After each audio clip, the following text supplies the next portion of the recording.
สบายดี มื้อนี้สิมาแนะนำเกี่ยวกับการนับหายใจ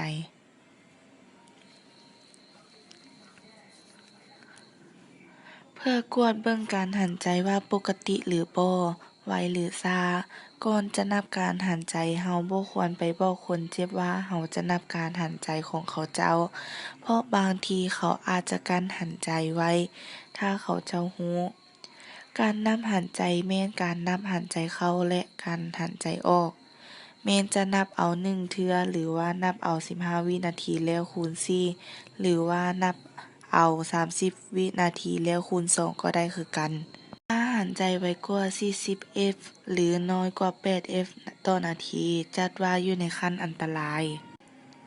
คนเราปกติหายใจ16 หา 20 เทื่อต่อนาทีหายใจช้าหายใจไวหายใจยาก ถ้าหายใจหลายกว่า40ต่อนาทีหรือน้อยกว่า8ต่อนาทีแม่นอยู่ในขั้นอันตราย